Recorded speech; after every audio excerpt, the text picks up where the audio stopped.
Oi, gente! O Espia de hoje é aqui, no sítio Passagem das Pedras, onde nasceu Virgulino, o Lampião. Se abanque, deixe seu comentário. Um só não, vários. Vamos juntos, se abanque, vamos conhecer as trilhas. Vem com a gente, o Espia só está começando comigo, Zuleide Vieira. Esta é a viagem do seu sonho. Venha conhecer o sítio Passagem das Pedras e a casa onde o Lampião morou.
Então vocês ficam aí, eu vou ficar assim, para vocês.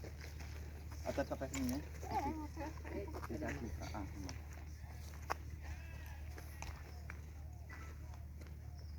Pessoal, eu teria a minha máscara.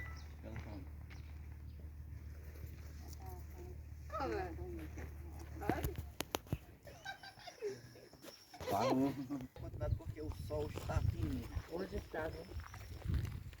Veja só, essa parada aqui é porque aqui nessas pedras é um ponto importante da história do cangaço, da história do Lampião, certo? Eu não vim contando a história a vocês no ônibus porque o ônibus é bem barulhento, é bem extenso e não darei para vocês ver. Mas eu vou fazer um resumo da história de Lampião, que faz parte desse trajeto, dessa semana, desse projeto. E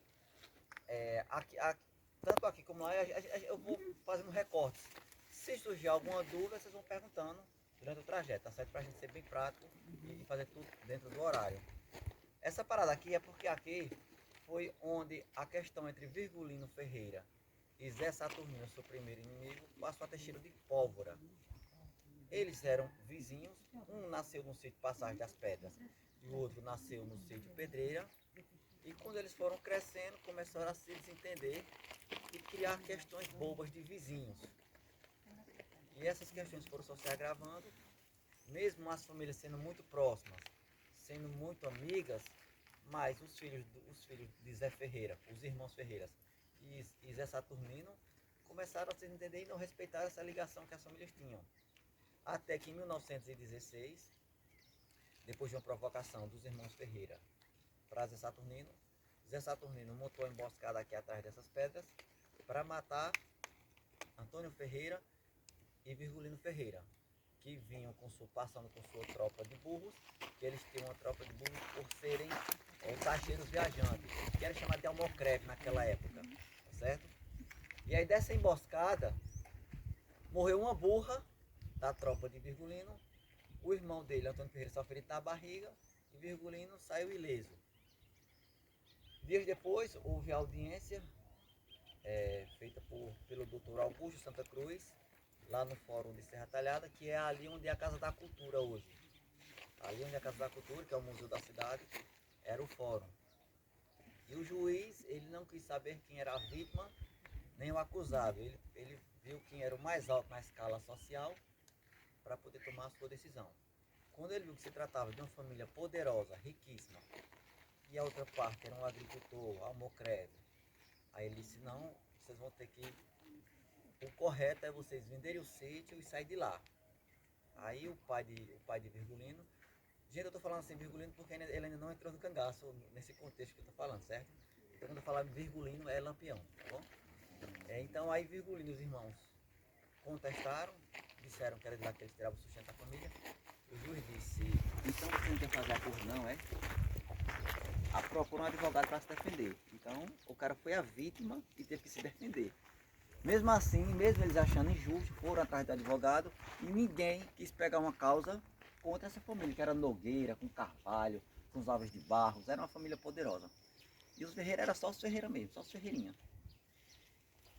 E aí ninguém quis pegar a casa, aí o que foi que eles fizeram? Obedeceram às ordens. Venderam o sítio, Passagem das Pedras, e foram morar aqui em Poço do Negro, em Nazaré do Pico. E o juiz disse, vocês não andam mais aqui em Vila Bela, quiser Saturnino não vai andar lá em Nazaré. Só que Saturnino tem uma noiva lá em Nazaré. E ele teve que ir pra, e ele foi para Nazaré. E chegou lá a cavalo, todo empoderante, todo, né? Como quem quer dizer assim, tu obedece, eu não. Quando o Virgulino sabe que ele está lá, aí tenta matar ele lá. Aí monta uma emboscada, aí não consegue matar. Mas aí a carreira que Zé Saturnino foi tão grande, foi tão grande, que ele esqueceu as sandálias.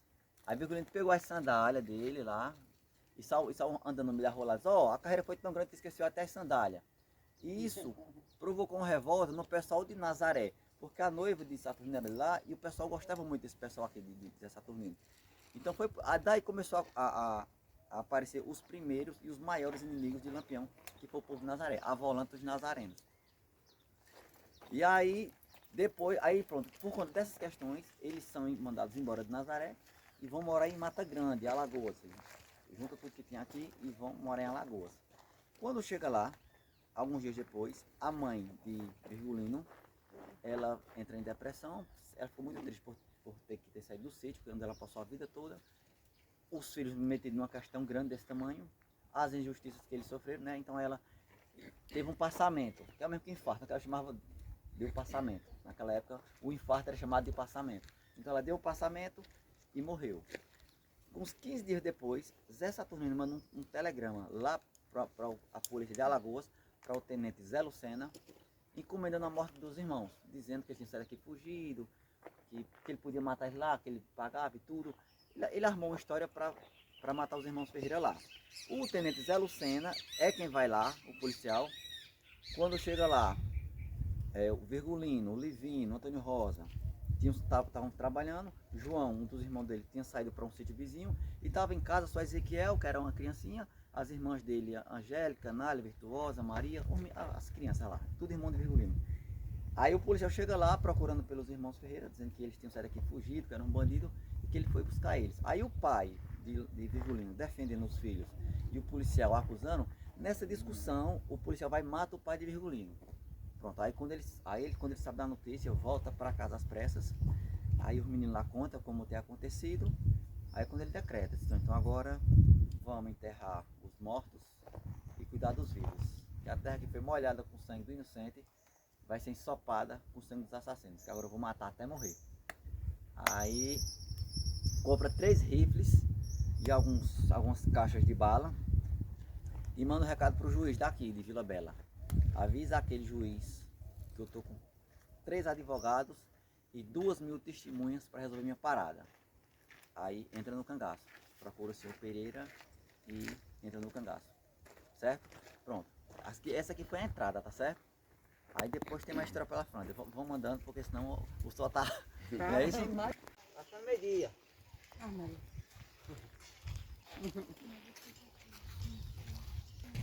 Dá para aproveitar.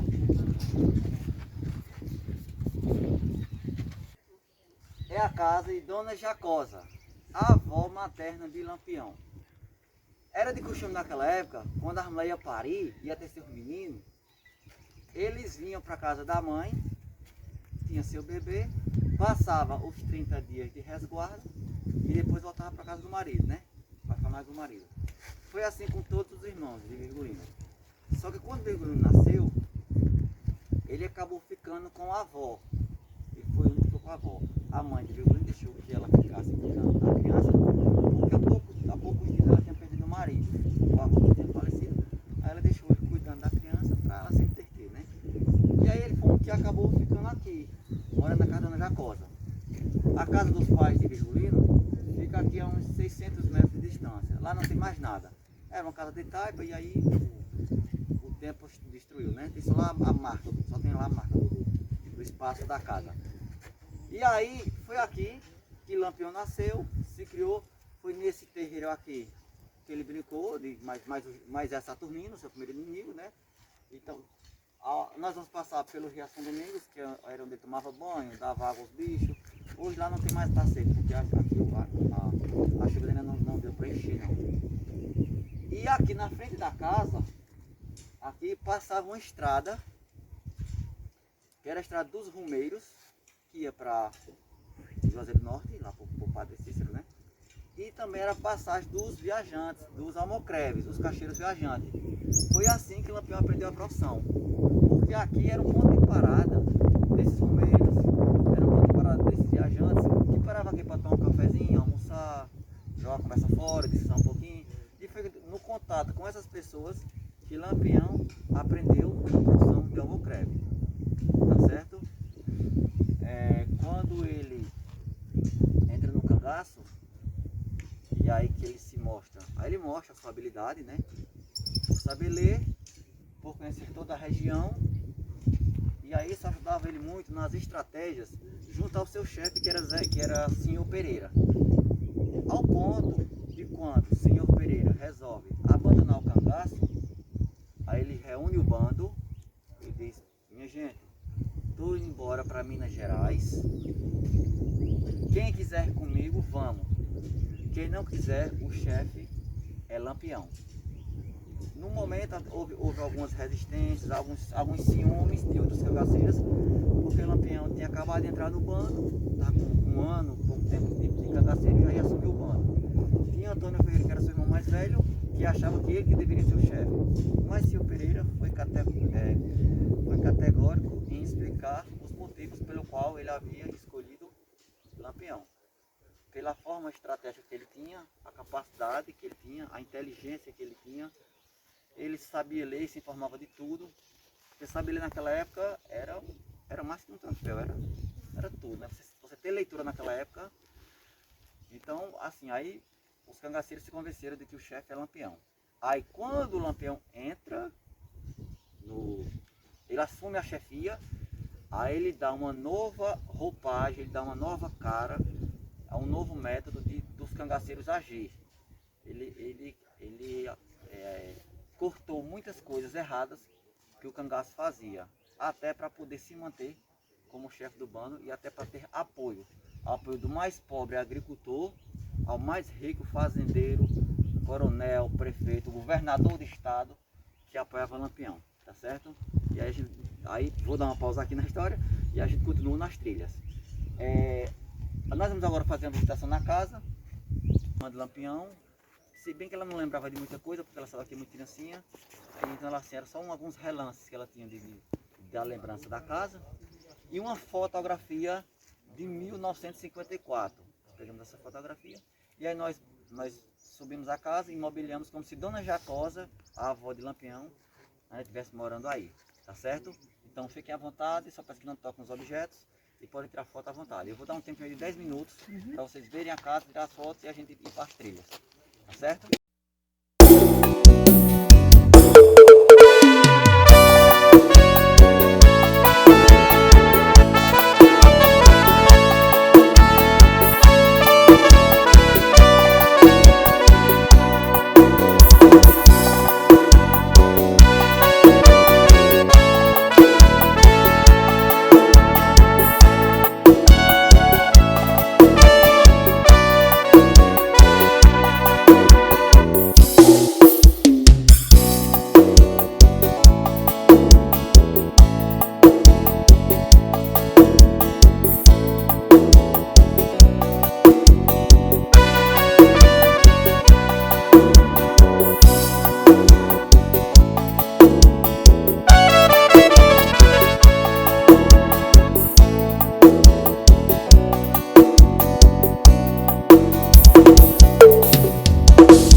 2 dias.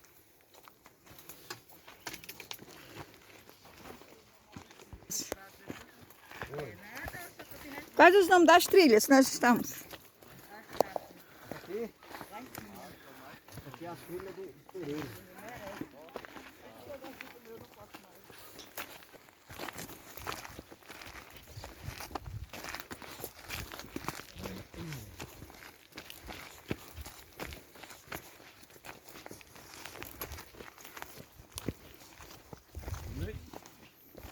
A Paraíba, Tem, mas não é muito.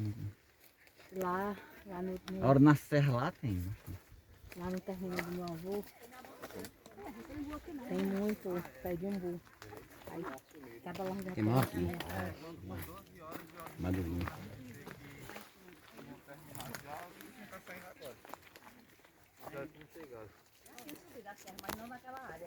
Porque até aqui é só subida, né? Hã? Aqui é um dos pontos de parada para um descanso, pode tomar uma aguinha. Até porque de lá até aqui é só lá. Quando o Lampião recebe a chefe do bando de senhor Pereira, aí como eu falei, ele começa a dar uma nova cara. Ele tem uma ideia de bando grande, de muita gente. Porque 10, 15 cangaceiros não fazia efeito não. Fazia efeito numa vilazinha. Mas para a ideia dele tem que ser muita gente. Ao ponto dele ter que fazer subgrupos. Aí tinha os grupos de Curisco, de Luiz Pedro, de Zé Sereno, de Serra Branca, de Sabino da Zabroba. Ele começou a dividir os grupos e parou de saquear as vilas. Ele, ao invés de saquear, de entrar invadindo, ele mandava os bilhetes para os prefeitos, às vezes, muitas vezes era o padre, era quem era a autoridade, os coronéis, dizendo, pedindo, ó, eu quero 5 contos de réis, arma, munição, roupa, comida, cachaça para o meu bando, eu quero me manter. Aí as autoridades dessas vilas se juntavam, deixavam o que ele tinha pedido num certo local, ele ia lá, pegava e não dava tiro em ninguém. Ninguém morria, ninguém saía ferido, nada. Aí o que é que ele fazia? Ele começava a dar proteção a essas cidades. Então as pessoas que queriam o Lampião morto logo no início da carreira dele, achou melhor deixar ele vivo, porque era uma forma de se proteger até da própria polícia. Que muitos policiais entravam muitos policiais entravam nas casas do povo, batendo, arrombando as portas, atrás de cangaceiros. Se você não soubesse onde tinha cangaceiro, você apanhava. Se você soubesse, apanhava do mesmo jeito. Do mesmo jeito, tinha que saber. De qualquer maneira você já sabia que ia apanhar. Então, Lampião passou a dar proteção a esse povo. Por isso que ele conseguiu criar um campo de força, de informação ao seu redor, que ninguém chegava em Lampião. Quando Lampião estava em um determinado local que a polícia ia, um coronel, um fazendeiro, um agricultor, um prefeito, um padre, mandava avisar ele. Ó, Lampião, sai daí, não sai. Vem para minha fazenda, não vem. Então o Lampião era protegido. Por isso que ele passou 20 anos comandando o cangaço. O cangaceiro só passava de 3 a 4 anos no bando. Ou era preso ou era morto. O Lampião conseguiu passar 20. E os que estavam com ele, conseguiu aumentar essa média para 8 anos, para 7 anos, para 9 anos. Entendeu? Ele passou 20 no comando. E aí a primeira vez que o Lampião começa que o Lampião surge no cenário, que o Lampião é notícia de jornal, a primeira vez é em 1922, quando ele ataca a baronesa de Água Branca, lá em Alagoas. Ele, como ele sempre fazia, mandava o bilhetinho, né? Aí ele mandou pedir 7 contos de réis à baronesa. E a baronesa mandou um recado muito mal criado de volta. Não foi com essas palavras que eu vou dizer agora, mas era mais ou menos isso, assim. Ela disse, os 7 contos de réis que eu tenho aqui é para comprar de bala, enfiar no seu rabo e nos seus cangaceiros. Aí o Lampião recebeu o recado, né? Aí foi lá, juntou uns 10, 15 homens e simulou um cortejo que é a mesma coisa de enterro. As pessoas morrem, aí faz o cortejo para enterrar, né? Naquela época não existiam caixões, as pessoas eram enterradas em redes. E aí o Lampião pegou 2 redes, pegou os rifles dos cangaceiros, colocou nessas 2 redes e entrou na vila como se fosse levando 2 defuntos. E entraram na vila de Água Branca lá cantando. Aí o pessoal se acordou, era cedinho, às 5h30 da manhã, 6 horas, o pessoal se acordando, abrindo a janela. E o que é isso? Quem é esse daí? Aí eles disseram, ó, não sei, a gente passando só escutou os tiros Encontramos esse povo morto aqui, viemos trazer para enterrar. Aí o delegado já lá na frente já estava esperando. Disse, quem é? Disse, não sei não. Aí a gente ia passando, era um defunto aqui e levamos os tiros. A gente só escutou os tiros, mas quando chegou na hora já tinha. Aí mostrar aí. Na hora que o Lampião foi abrindo a rede para mostrar, né? Aí foi na hora que ele pegou a arma e rendeu o policial. E pediu para ele dar o toque de recolher, que era tocar uma cornetinha. Aí os policiais que estavam no redor vinham voltando para a delegacia. E aí Lampião prendeu a polícia, soltou os presos, né?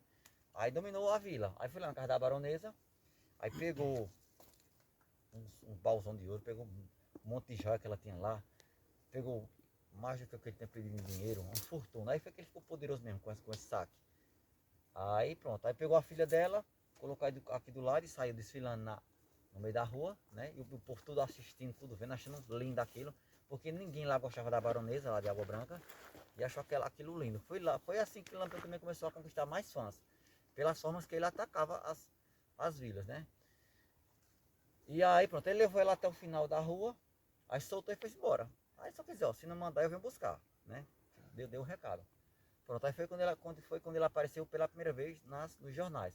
Porque enquanto estava atingindo só os pobres e os agricultores, só o povo de baixo escalão, o governo estava nem. Quando foi contra uma baronesa conhecida, riquíssima, aí opa, aí começaram a acender a luz, né? Tinha esse cabo que tá tocando terror lá no Nordeste. E foi assim que o Lampião começou a aparecer no cenário nacional. Tô vendo ali, ó. Eles dois, ó. Pode falar, viu, Samir? Veio ainda. Tirou. Ó pessoal, essa nossa parada daqui, a gente tá no Mirante dos Pereiros. Aí eu sempre gosto de perguntar, vocês têm ideia do porquê Mirante dos Pereiros? Não. Ninguém? Acho que porque é alto, dá pra ver a vista Pereira, deve ser alguma coisa da mata. O que será? Cida, tu não sabe que tu não viu, É um mulher? festival. É porque tem muitos pereiros por aqui, gente. Sabemos, mas vamos Alguém reconhece algum por aqui? Pronto, aí ó, capaz Ó. de E aí também tem uma referência entre Pereiro e o cangaço, né? Porque quando o Lampião, ou melhor, o cangaço ele já existiu antes de Lampião. E aí quando o Lampião se torna cangaceiro, que ele vai entrar no bando, ele entra para o bando do Senhor Pereira. E daí vem também essa homenagem que a gente quis colocar para esse primeiro mirante daqui. Vamos tirar foto? Vamos embora.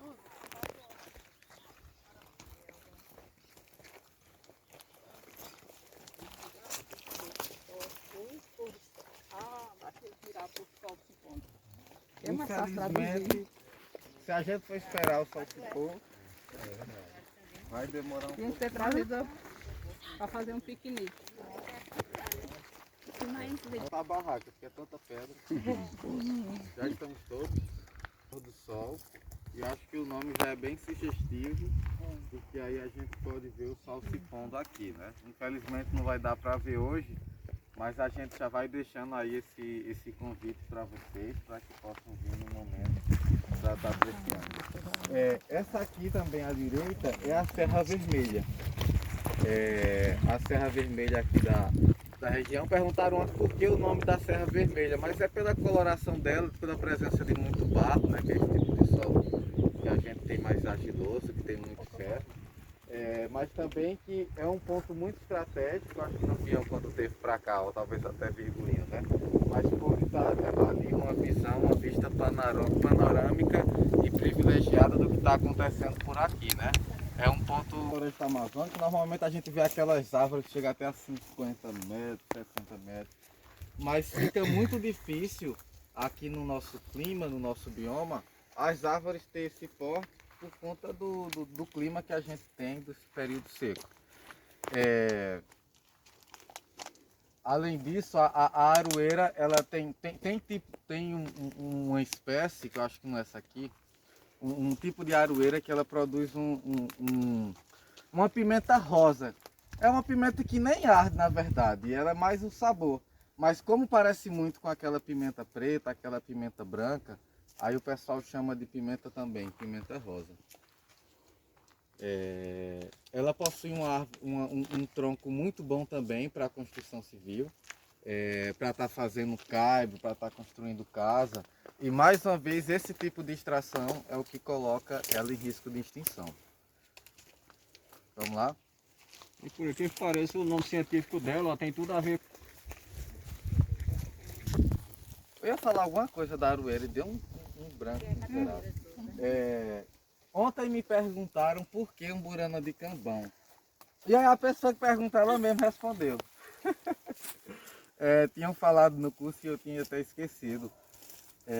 Que as pessoas utilizam essa madeira, já diferente das outras árvores que a gente viu. A umburana ela não possui uma madeira muito densa, muito forte não. Pelo contrário, é uma madeira muito leve. Cuidado com o morador aí, viu? Cuidado com a casa aí. E aí as pessoas utilizam ela para estar colocando no pescoço do bode, sabe? Quando é aquele bode que gosta de estar pulando as cercas, tá atravessando.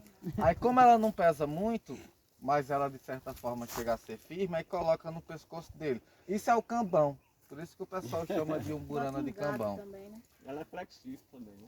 Ela é flexível, ela já possui tronco assim mais torto, ela não chega a atingir um porte tão alto como a gente tem aí o angico, como a gente tem a baraúna. E ela é diferente da umburana de cheiro, ela tem o cheiro dela característico também, mas ainda não é feita a umburana de cheiro que o pessoal gosta muito para fazer raizada, para estar dando aí esse perfume que ela tem. Aí, gente, a gente tem aqui a casa de um morador aí, o João de Barro. Ele aí é presente em muitas músicas aí, na literatura, nas poesias. Que o pessoal gosta muito por conta de um comportamento interessante que esse pássaro tem. Que é que quando ele está se sentindo ameaçado, né, de estar levando um chifre, quando ele acha que a passarinha dele está se engraçando com outro passarinho, ele tranca a entrada, a porta dele para deixar ela dentro. E assim fica aquela coisa, não vai ser dele, também não vai ser minha, não vai ser de ninguém. É abusivo, né? É tóxico. Possessivo. Mas é inteligente, que ele faz a portinha contra a chuvada. Contra a chuvada. Se ele fez a porta para lá, já sabe que vai ser um período bom de chuva, né? Encaixa, É verdade. Vamos embora? Porque esse espaço aqui, ele lembra muito a Grota de Angicos. A Grota de Angicos, lá em Sergipe, que foi onde o Lampião morreu.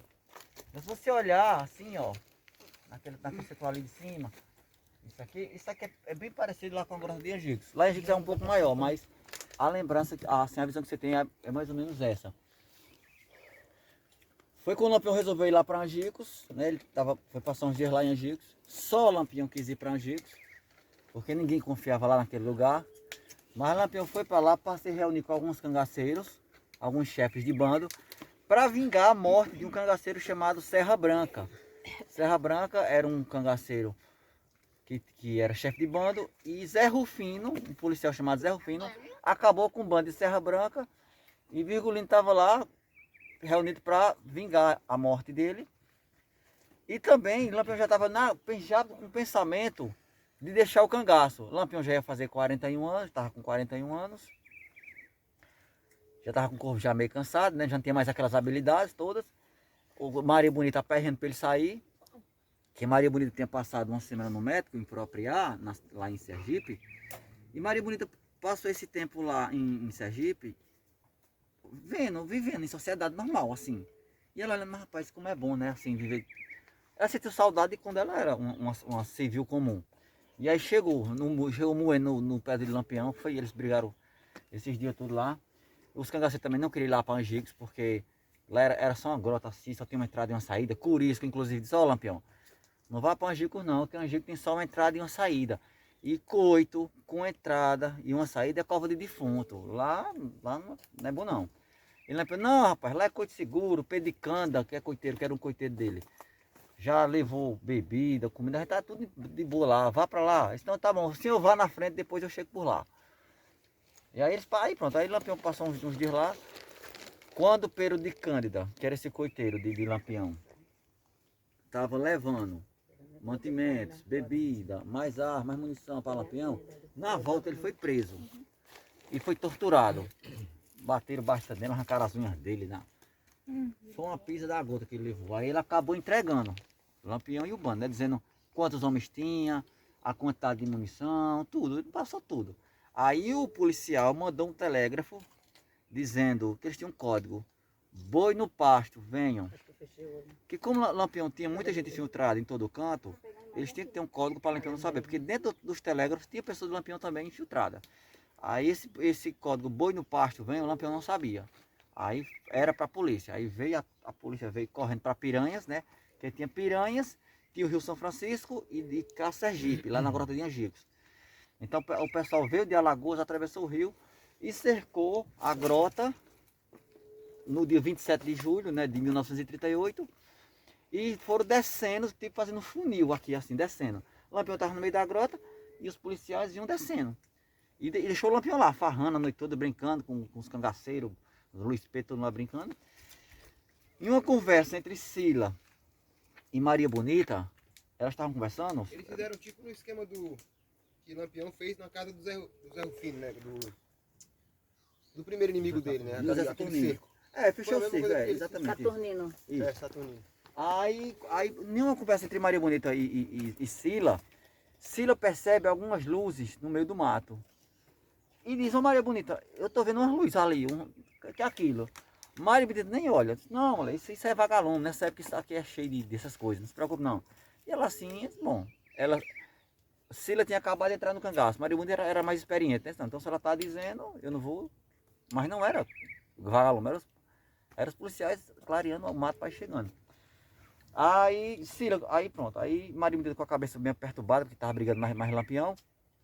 Aí Sila, quando foi dormir, não disse nada a Zé Sereno, o marido dela. Porque eu acho que se ela tem comentado alguma coisa com o Zé Sereno, talvez Zé Sereno saísse para olhar, né? Deixa eu dar uma olhada, né? Pronto, aí também não comentou nada com o Zé Sereno. Aí foram dormir. E os policiais foram encostando. Aí quando foi de manhãzinha, Lampião foi um dos primeiros a se levantar, foi o primeiro a se levantar. E aí quando se levanta, ele notou, estranhou o silêncio. Os cachorros dele, Guarani ligeiro, não estavam lá na hora. Não viu passarinho cantando, aquele silêncio, um silêncio que não é normal para quem está no meio do mato, né? Aí ele lembrou que não tinha deixado ninguém de guarda. Veja, lá ele estava tão confiante na segurança que nem cangaceiro de guarda ele deixou, vigiando. Então estava todo mundo dormindo. Aí quando ele se levantou, ele saiu subiu numa pedra assim, acho que para apagar um candeeiro lá. Aí na hora que ele subiu, aí recebeu um tiro. Tiro aqui no peito, aí já caiu morto. Lá o pessoal leva um tiro. Aí pronto, os outros cangaceiros foram se levantando e sendo baleados. Lá na divisão, alguns cangaceiros escaparam, no caso o Cílio escapou, o Candeeiro escapou, porque quando a polícia se dividiu, lá em cima da serra que for descer, o tenente João Bezerra, que era quem estava comandando a volante, ele dividiu. Ele ia pelo meio, com uma das metralhadoras, aí o outro ia por esse lado e o outro ia por esse. Só que esse da esquerda, ele não chegou até lá. Aí foi um ponto de fogo dos cangaceiros. Cílio escapou, Luiz Pedro ia escapando, mas Maria Bonita cobrou a ele uma promessa que ele tinha feito a Lampião, de morrerem juntos. Aí ele voltou para... Nossa senhora, me defenda. Aí Nedina quando ia escapando, Sila pulou a pedra, quando Nedina ia pulando, recebeu o tiro na cabeça. Inclusive tem uma foto, que é a foto mais emblemática do Rufino Cangaço, que é ele lá na escada, as cabeças na escada. A de Nedina é uma pequenina que tem no canto, assim. Você pode ver que o cabelo está afastado, assim. Foi o tiro, rachou a cabeça dela, que os miolos estão nas costas de Sila. Aí Sila voltou, Luiz Pedro voltou, se encostou lá perto do corpo de Maria Bonita e Lampião e foi atirando, assim, aleatório, atirando, até ser baleado. Pronto, aí foi uns 15 minutos só de tiro. Aí, quando terminou, aí os cangaceiros, os policiais, caíram em cima dos cangaceiros, como o urubu encarna, assim, tirando os joias, os anéis, tudo. Pronto, Luiz Pedro, além da cabeça, teve as mãos decepadas, porque o soldado tentando tirar os anéis não conseguiu. Aí levou as mãos para casa, para lá, botou de molho lá, para ela afinar um pouquinho. Aí ele tirou os anéis. Maria Bonita teve a cabeça ainda decepada, ela estava viva, ainda agonizando. Pronto, aí foi o fim do cangaço, assim. A cabeça de Lampião, ela tá bem É assim. Deteriorado. É, porque os policiais, quando viram ele, aí começa a dar corda na cabeça dele, chutaram. Aí já tava morto já. Pronto, daí até acaba o cangaço, né? Aí eu fui no cangaço. Não é Lampião quem cria o cangaço, mas é com o Lampião que o cangaço se acaba, porque Lampião passou 20 anos no comando. O Lampião já estava querendo arrumar o jeito de sair do cangaço mesmo. Maria Bonita tinha convencido ele. Mas ele não podia sair assim, porque ele passou 20 anos, a pessoa ia ficar sem norte, sem saber para onde ir. Mas não deu tempo. Então, aí teve só uma época da rendição, que foi quando o governo disse, ó, quem for cangaceiro, entregue sua arma, passa um tempo preso e está liberado. Certo? Então, vamos seguir. Alguém veio aqui, bateu. As pegadas do Lampião. Você me pergunta.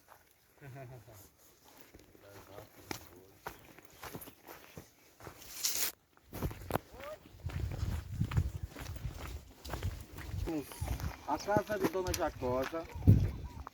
Já conhecemos. Ai, meu Deus do céu. Errado.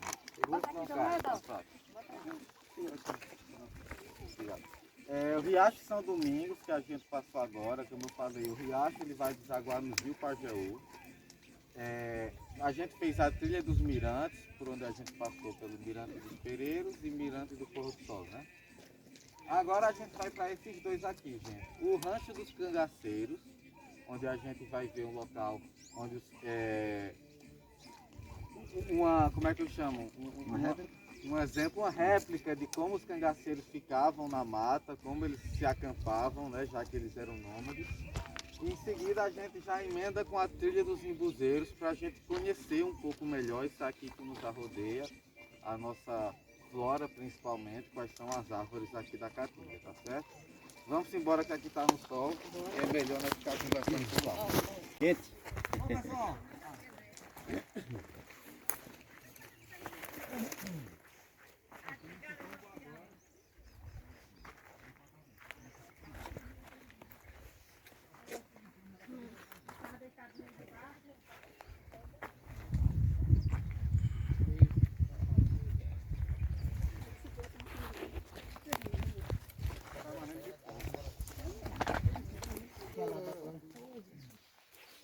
Enquanto a tua viagem,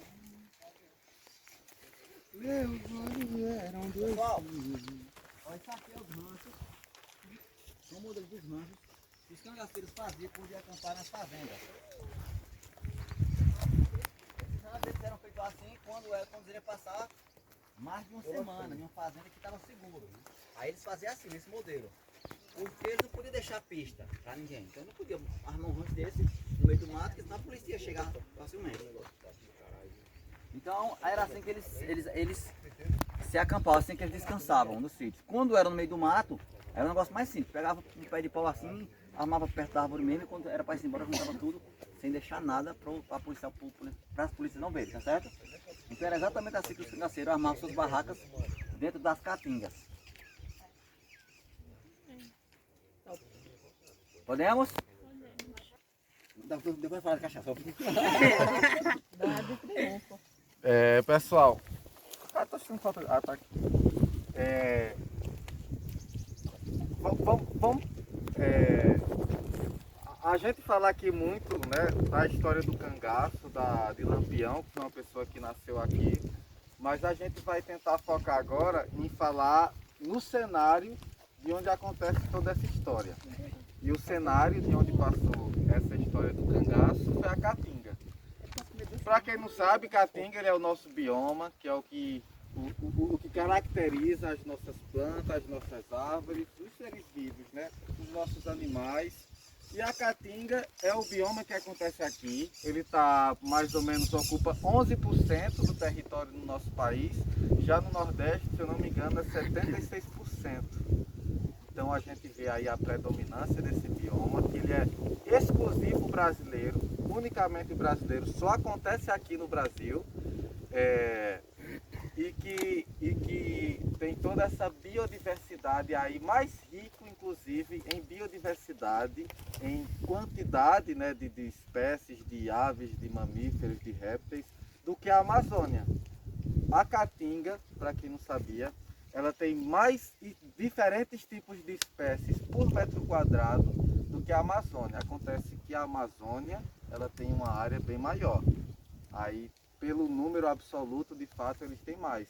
Mas a gente possui essa riqueza de biodiversidade ainda maior, mas infelizmente ainda pouco explorada, ainda pouco descoberta, né? E para dar, antes de falar dessa baraúna aqui, quero falar que a caatinga, ela costuma ter as árvores, os troncos mais distorcidos, mais tortos. A baraúna não é o melhor exemplo disso, mas a gente ainda vê esses troncos aí mais caídos, com essa copa robusta que ela tem. E eu acho que a principal característica das árvores da caatinga é o fato delas perderem as folhas dela no período de estiagem. A gente tem aqui esse clima semiárido que a gente tem aí de janeiro até maio as precipitações do ano, e o resto do período é o tempo de estiagem, que ele é comum, ele é típico dessa característica, desse bioma. E as árvores, ao longo desses milhares de anos, foram se adaptando. Uma cobra aí. Uma cobra? Sai daí. Pode ser, viu, gente? Aí tem muito buraco. Será? Cobrinha. Ai, Tá no ambiente. Tupi-Guarani, que quer dizer mata branca, e já é fazendo referência a essa época do ano, né, que elas demoraram aí milhares de anos para ir se adaptando, para ir se transformando. ela tá dizendo que parece. Ela tem que ver. É isso que parece. É, que parece. Onde é que eu estava?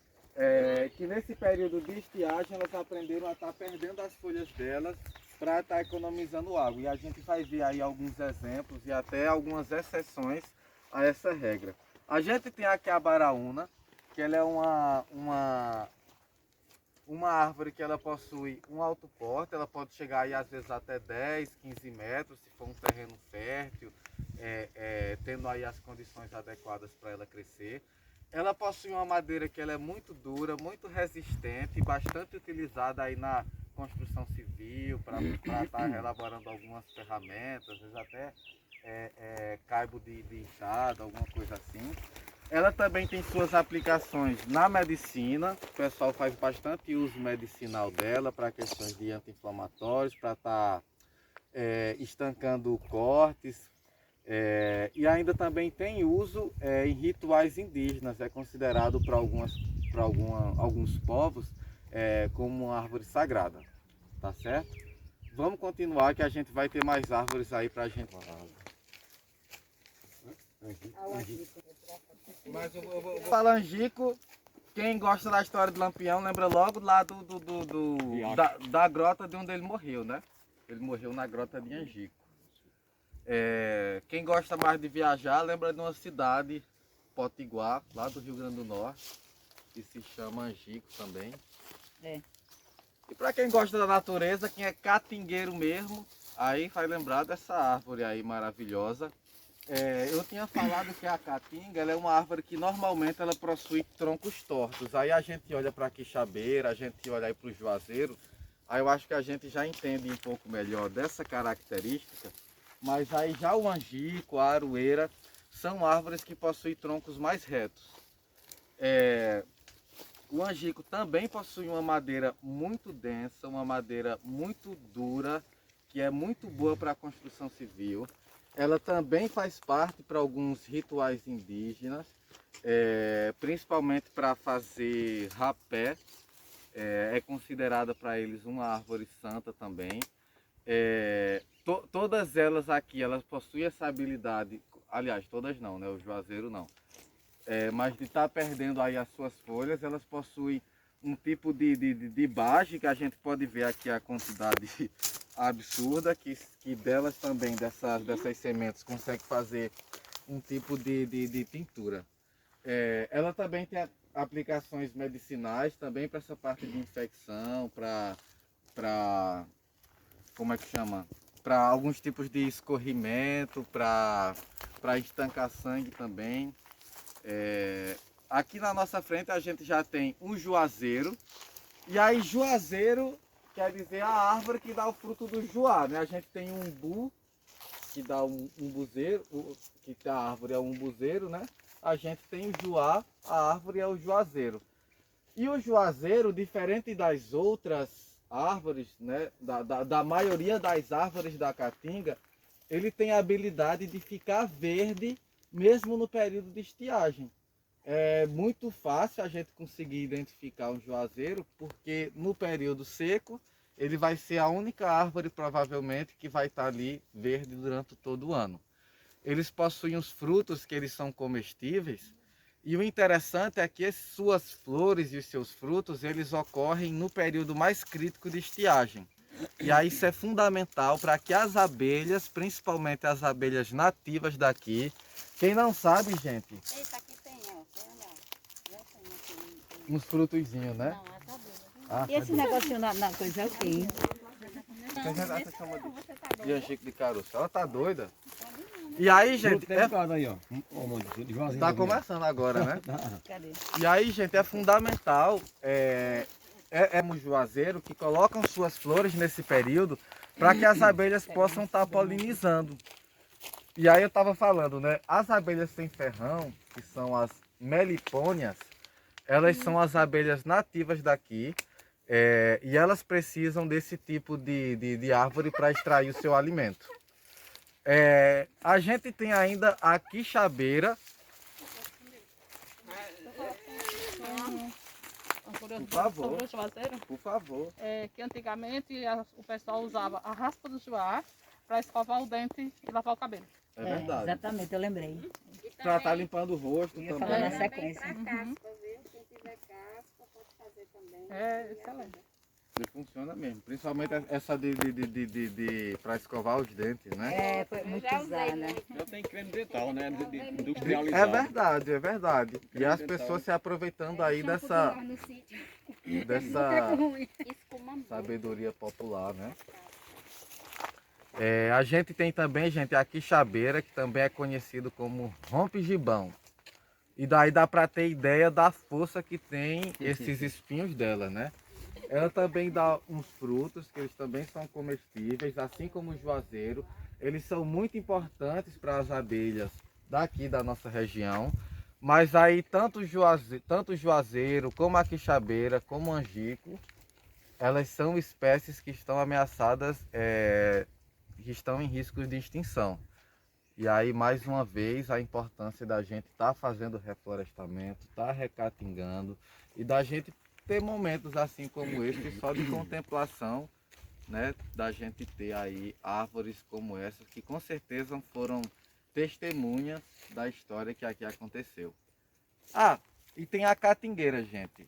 A catingueira está ali, você consegue ver algumas de maior porte, até com 10 metros de altura.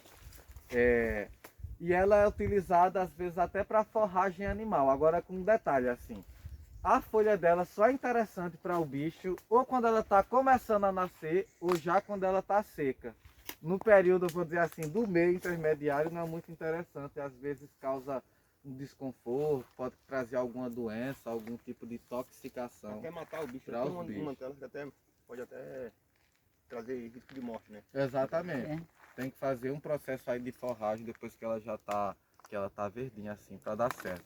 Mas aí ela presenteia a gente com essas flores amarelas que a gente pode estar vendo aí no nosso passeio, tá certo? A extinção do angico, assim, esse risco do angico corre é muito por conta mesmo da extração da madeira para justamente o Principalmente. uso de construção civil, né?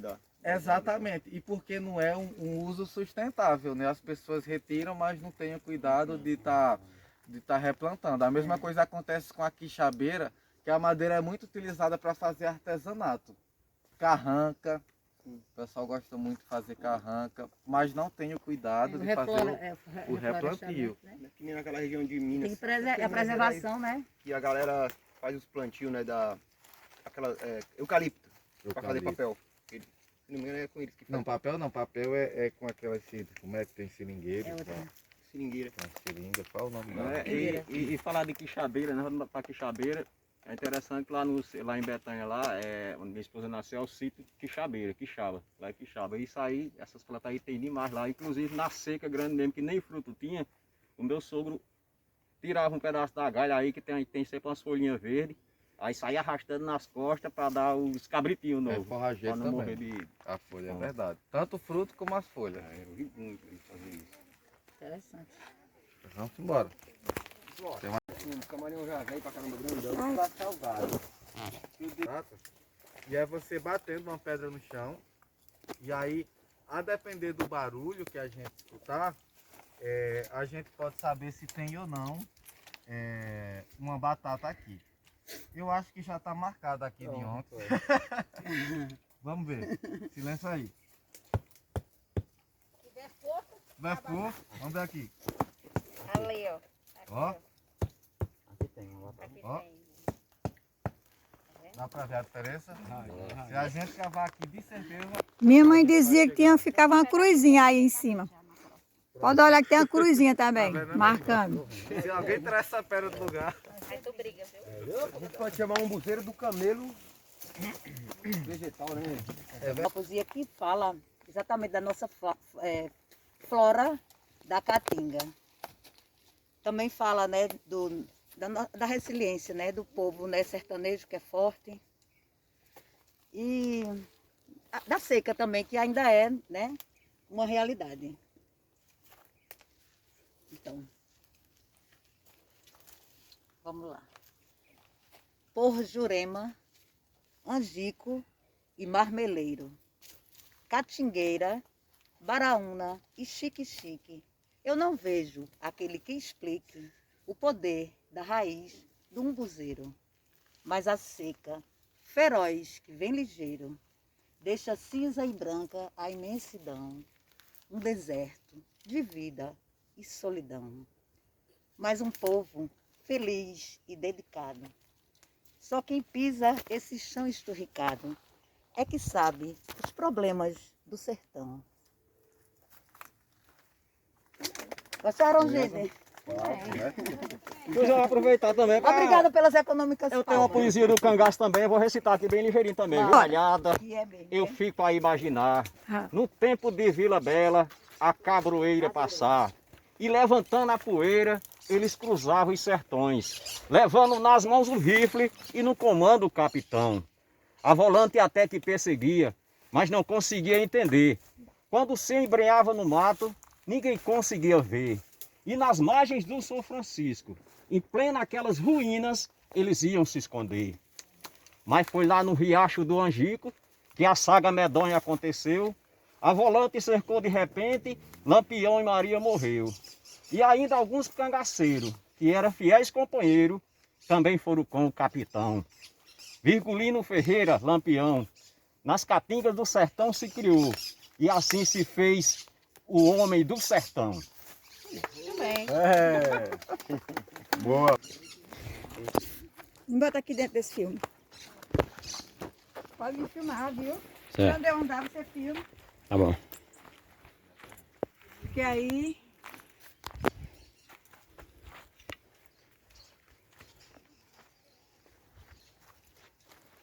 Bora aí.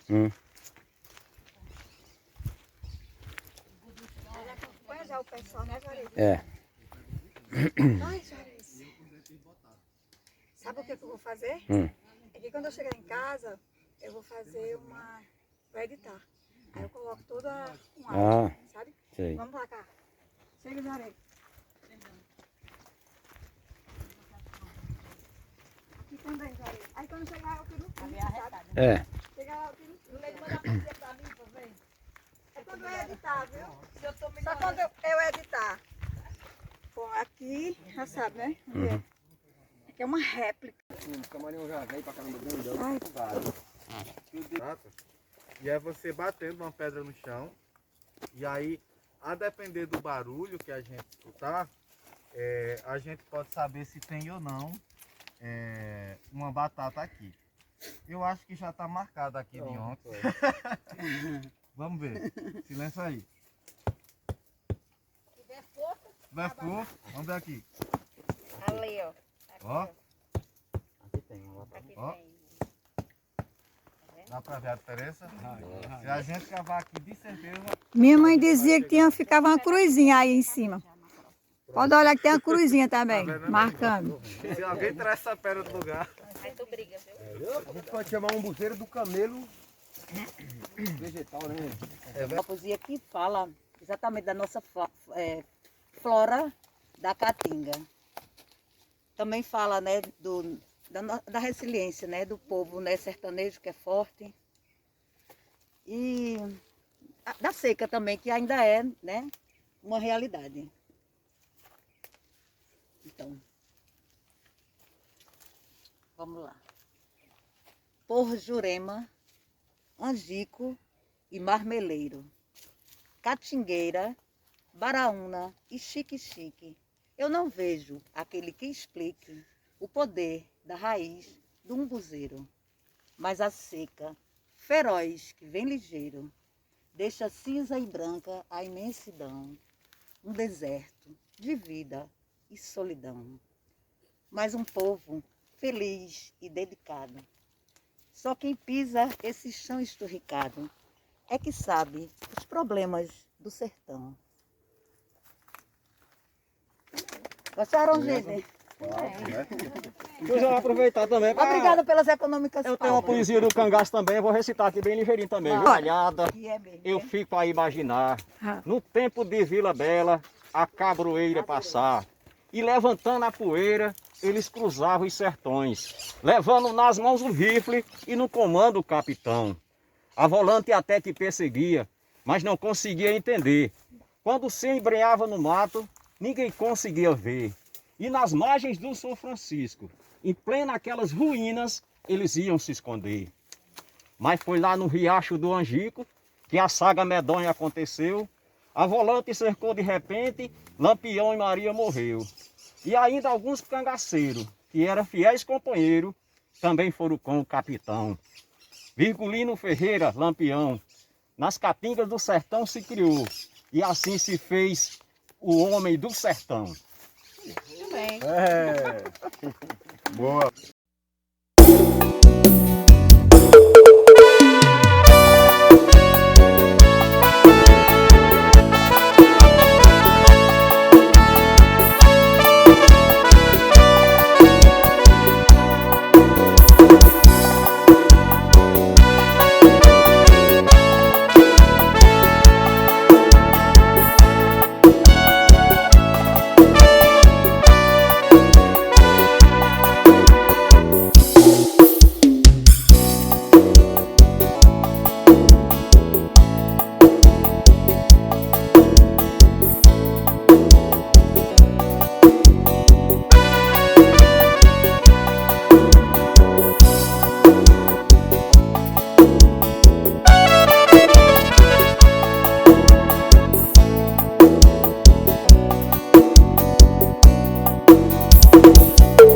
As flores amarelas que elas têm Eu também. ajuda a colorir a caatinga, né? São várias aí. Eu tô inteira, onde é a catingueira? E tem um bocado por aqui.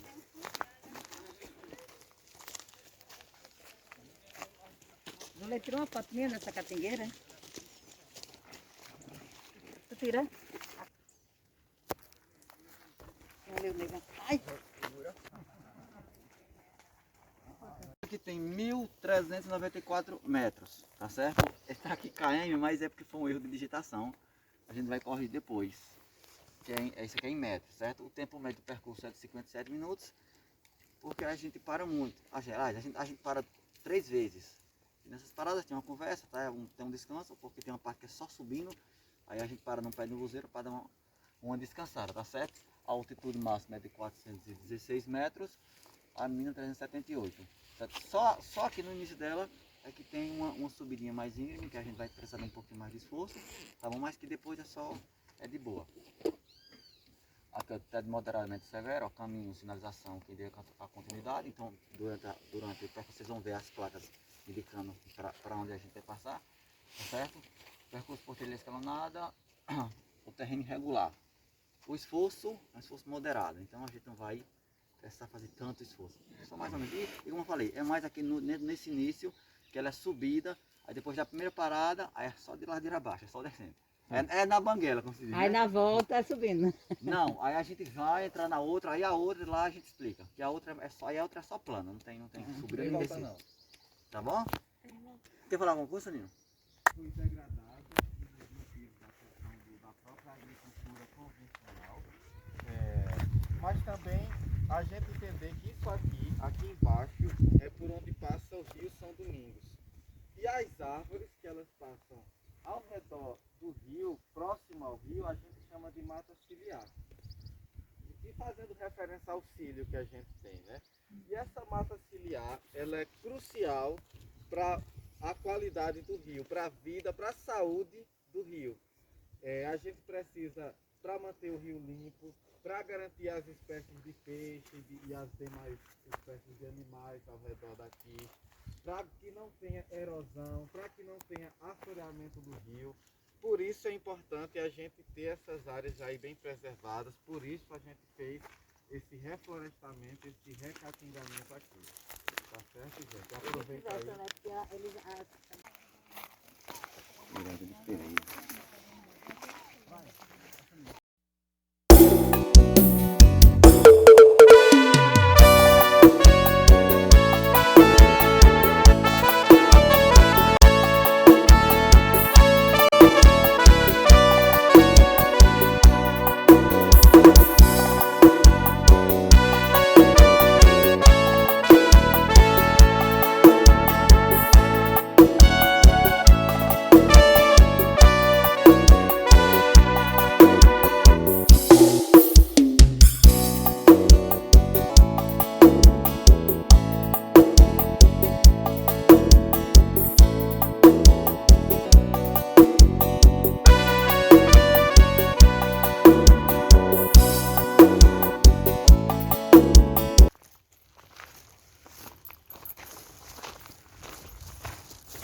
Bom dia. Para quem não me conhece, eu sou Sandino Lamarca, eu sou diretor de projetos da Secretaria Municipal de Meio Ambiente.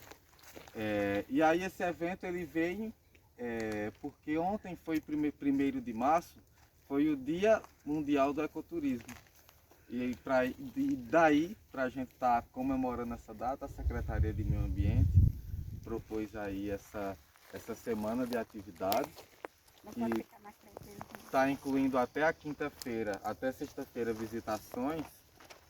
E no sábado a gente vai ter ainda uma pedalada, uma rota turística de bicicleta, que vai estar saindo às 3h30 da tarde, lá do viaduto da Afonso Magalhães. Já deixo aí o convite. E hoje a gente está fazendo aí essa trilha, essa rota nas pegadas de Lampião. Está sendo conduzida aqui por Edilson.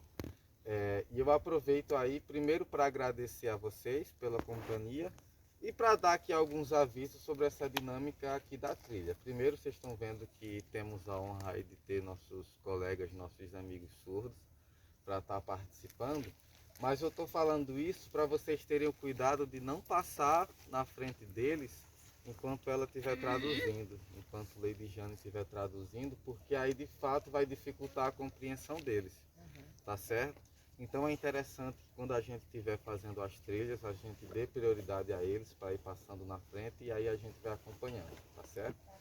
E a segunda coisa, tentem não dispersar muito. Quando a gente fizer uma parada, que a gente chegar, vamos primeiro ouvir o que o condutor tem a dizer, depois ele deixa a gente... Vou fazer um link lá com a parada das pedras, certo? Que aí depois que a Lampião entra no cangaço, aí ele já se mostra ser uma pessoa muito estrategista, muito inteligente e muito à frente dos outros.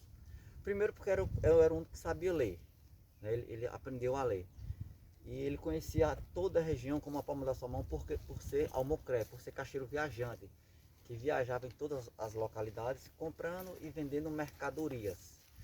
Ele que criou um manuseio na arma dele, que ele pegou uma tira de couro, que ele puxava essa tira de couro, que a bala saía e a outra já entrava automática. Então esse tempo de engatilhar no rifle ele ganhava, então ele passou a atirar muito mais rápido. E aí quando ele atirava, ficava aquele claro, igual um lampião aceso. Foi daí que surgiu o seu apelido, pela sua forma tão prática e rápida de atirar, tá certo? E aí quando aí antes dele receber a chefia do bando, que ele entra no bando de Senhor Pereira, que já era um chefe de cangaceiro que existia aqui na região. E aí ele pede a seu Pereira para vir se vingar do seu primeiro desafeto, do seu primeiro inimigo, Zé de Saturnino. E aí, senhor Pereira, que era o seu chefe, autoriza, aí ele vem para cá, vem ele e Antônio Ferreira, o seu irmão, vem Antônio Rosa, que era o irmão de criação que ele tinha, e mais alguns cangaceiros. Aqui era a casa grande da Fazenda Pedreira, que é onde morava Zé Saturnino. Lampião ficou na frente da casa, virado para cá, com Antônio Ferreira, seu irmão. Antônio Rosa, seu irmão de criação, ficou lá no chiqueiro das galinhas com mais uns 2 cangaceiros. Ficou mais uns 2 cangaceiros aqui desse lado, mais 2 desse outro. Era 19 de agosto de 1921. Lampião entra em 20, aí em 21, um ano depois ele vem se vingar. Aí Lampião, era mais ou menos umas 2h30, 3 horas da tarde, tá com o solzão rachando igual esse aqui. Aí Lampião gritou de lá, disse: te prepara para morrer, Zé Saturnino. Porque os cangaceiros eles tinham a hombridade de lhe avisar que ia brigar com você. Ele não chegava já lhe pega na traição ou já atirando, não. Eles, se prepara que nós vamos brigar agora. Quando ele não avisava, eles aboiavam, eles apitavam, tinha um apito que eles apitavam.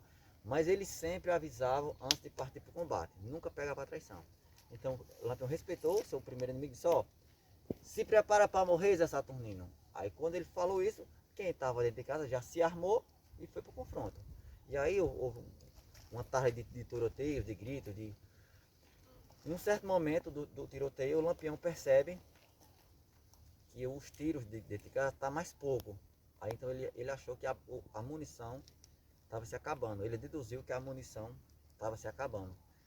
Aí pediu para que os cangaceiros ateassem fogo na casa. Pegasse mato seco e tocasse fogo na casa. Aí ele saiu da frente da casa aqui, foi passando pelo lado da casa. E aí foi quando saiu uma voz lá de dentro, dizendo: é você, Virgulino? Aí ele conheceu a voz. Nessa hora o tiroteio já tinha parado, né? Aí ele disse: sou eu sim. Bença minha madrinha, que a mãe de Zé Saturnino era madrinha de Antônio Ferreira. Mas todos os irmãos, abaixo de Antônio Ferreira, que Antônio Ferreira era mais velho, todos os irmãos consideravam ela como madrinha de batismo. Aí disse: bença minha madrinha. Aí ela abriu a janela. Aí disse: Deus te abençoe. Mas quem você quer não está aqui. Aí Lampião ficou meio assim, cismado. Disse: oxente, e quem estava brigando mais eu? Aí ficou aquele silêncio. Aí foi quando na porta saiu Vicente Moreira, que era cunhado de Zé Saturnino. Aí disse: era eu que estava brigando mais você. Aí os cangaceiros já se armaram para matar Vicente Moreira. Dona Xanda, a mãe de Saturnino, disse: não, eu não matei ele não. Aí Lampião disse: não, um cabra que nem Vicente Moreira não merece morrer assim não. Ele vai morrer brigando. Eu vou respeitar a valentia dele. Inclusive, quero aproveitar para chamar ele para entrar no meu bando. Aí ele: não quero conversa com o cangaceiro não. Aí disse minha madrinha: então diga a Zé Saturnino que ele pare de me perseguir, que a partir de hoje eu vou esquecer que ele existe. Botou a arma aqui com uma canga de bois aqui nas costas e saiu em direção à Serra Vermelha aqui. Vicente Moreira já todo fofo, né? Que Lampião tinha respeitado a valentia dele e tal. Aí disse: Lampião, no dia que você for brigar com o Zé Saturnino, eu vou estar lá para lhe matar. Aí Virgulino, Lampião olhou para ele, balançou assim com a cabeça positivamente e foi-se embora. Pronto, aqui acabou a arenga com Zé Saturnino, seu primeiro inimigo, e Lampião. A questão de Lampião passou a ser muito maior do que uma simples briga de vizinho. Passou a ser contra todo o sistema que massacrava os pobres, os agricultores. Então ele passou a defender o povo dele. Ele nem tinha mais como sair do cangaço, porque a briga dele se ficou muito maior do que ele mesmo imaginava, tá certo? Então ele respeitou a madrinha dele, morreu lá em 38, e Zé Saturnino morreu velho, em casa, encarcerado, em 1980, certo? Vamos embora. O vídeo mesmo essa casa virada para a cabeça, tá aqui mais ou menos, aí tudo recorte que tá aí, lá e um bodinho para se dar assim. Rapaz, você tinha medo do Lampião? Ele disse: não é que tinha medo do Lampião. Porque o cara conseguiu daquele tanto de cangaceiro.